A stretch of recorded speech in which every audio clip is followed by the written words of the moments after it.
El dormitorio de tus niños es el lugar de la casa más importante para ellos. Ahí deben estudiar, jugar y dormir. Por eso hoy te enseño algunos tips para que puedan hacer todas estas actividades de la manera más organizada posible.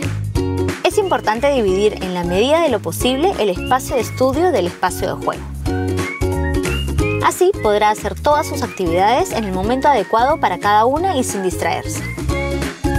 La cama es un mueble que puede ayudarte con la organización del cuarto. Mira esta cama que diseñé con madera de la tienda.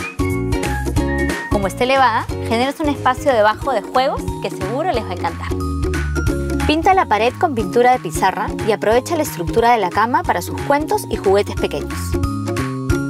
El velador es un apoyo muy útil al lado de la cama, pero también puedes resolverlo con una repisa cubo como esta.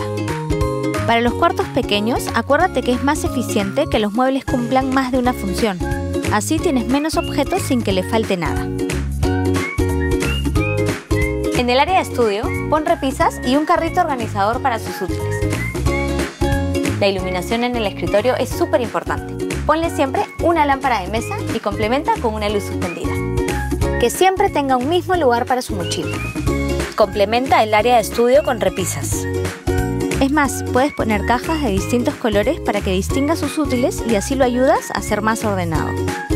Es importante que los niños tengan sus cosas a la mano. Les da autonomía e independencia.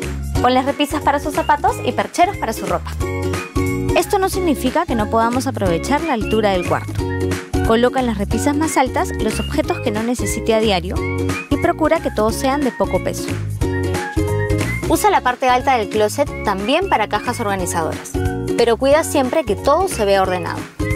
Estoy segura de que estos tips te van a servir para reorganizar el cuarto de tus niños y que así puedan disfrutar de su espacio al máximo. Si te gustó la cama, descárgate aquí los planos y acércate al centro de corte de cualquiera de las tiendas.